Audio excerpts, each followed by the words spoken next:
NHL players are bad, but they're especially bad when they end other players' careers. Here are the moments that ruined NHL players' careers. Cam Neely. When the Bruins acquired Cam Neely from the Vancouver Canucks prior to the 1986-87 season, he was a promising prospect. When Neely put on the Bruins jersey, he became one of the league's most dynamic power forwards. Neely was a strong goal scorer and one of the league's greatest fighters. In his first 3 seasons in Boston, he scored 36, 42, and 37 goals. In 1989-90, Neely elevated his game by scoring 55 goals, and he followed that up with 51 goals the next year. Neely was on a roll, and the Bruins won the first 2 games of the 1991 Eastern Conference Finals against the Pittsburgh Penguins. The series was turned around in the 3rd game when Penguins defenseman Ulf Samuelsson whacked Neely above the knee and knocked him out. Samuelsson's knee specifically struck Neely's thigh. The muscle was so badly damaged that it began to calcify. Neely was sidelined due to more cartilage damage because of the blow. Over the next 2 seasons, Neely appeared in just 22 games. On the other hand, he was explosive when he returned in 93-94. In 49 games for the Bruins, he scored 50 goals. However, the severity of the injury prompted him to miss almost 40% of the scheduled games. He returned for 2 more seasons, although he never played more than 50 games after that. Eric Lindros. Eric Lindros entered the NHL as a divisive figure. Lindros was late, lamented Quebec Nordique's #1 pick in 1991, but the massive center refused to play for the team. His rights were eventually dealt to the Philadelphia Flyers. Lindros was a Flyers star, but he never lived up to the anticipation that he would become a genuinely dominant player.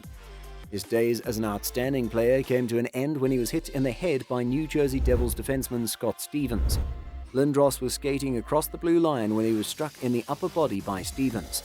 Lindros went on to play 5 more seasons, but never reached his previous levels of productivity. Pat LaFontaine. Throughout the 1980s and 90s, Pat LaFontaine was a standout for the New York Islanders and Buffalo Sabres. When LaFontaine was hit by James Patrick of the New York Rangers in a playoff game in 1990, he received his first concussion. LaFontaine told the New York Times that he had another 2 concussions in every season from 1996 to 1997. LaFontaine played 2 more seasons after that last concussion, but he was unable to regain his prior level of effectiveness. Dale Hunter. The Islanders met the Washington Capitals in Game 6 on April 28, 1993. The Islanders were dominating in what would turn out to be the series-clinching game. With just over 8 minutes remaining in the game, Washington forward Dale Hunter collected an outlet feed from a teammate and proceeded to turn the puck over, allowing the Islanders to score their 5th goal, bringing the score to 5-1. The Islander who sealed the deal was Pierre Turgeon, but that 5th goal did not sit well with Dale Hunter, who checked Turgeon while he was celebrating the goal. Turgeon suffered a separated shoulder as a result of Hunter's filthy blindside attack, forcing him to miss all but one of the Islanders' remaining postseason games. Dale Hunter was suspended for the first 21 games of the 93-94 season by the NHL's new commissioner at the time, Gary Bettman. This was the longest suspension in league history due to an on-ice incident at the time. Pierre Turgeon went on to play 15 more NHL seasons with the Islanders, Canadiens, St. Louis Blues, Dallas Stars, and Colorado Avalanche.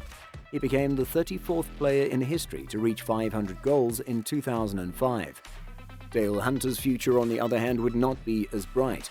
He played 6 more seasons for the Capitals and 1 for the Avalanche before retiring at the end of the 1998-99 season. Dale was a force to be reckoned with before his hit on Turgeon, putting up several seasons with 70 points or more and always roughing it with the best of them, finishing his career 2nd in all-time penalty minutes. But after this cheap shot, Hunter faced a ton of backlash and could never really recover in the 6 seasons he spent playing in the NHL.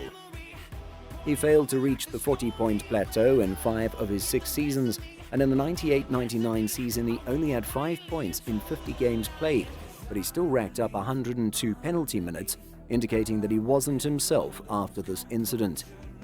Whether it was a mental thing brought on by all the criticism and abuse he experienced, or if the game had changed and his style of play was no longer productive, Dale Hunter's career was never the same following this cheap shot. If you want to watch more content like that, hit the subscribe button and watch our latest videos and support our channel. Charlie Simmer. Charlie Simmer was a member of the renowned Triple Crown line for the Los Angeles Kings. Simmer developed into a potent goal scorer who could dominate in the spot while playing alongside Marcel Dion and Dave Taylor. Simmer scored 56 goals for the Kings in the 1979-80 season and matched that mark by the 65th game of the 1980-81 season. In that game, though, he shattered his leg against the Toronto Maple Leafs. At Maple Leaf Gardens, Simmer had to be wheeled off the ice.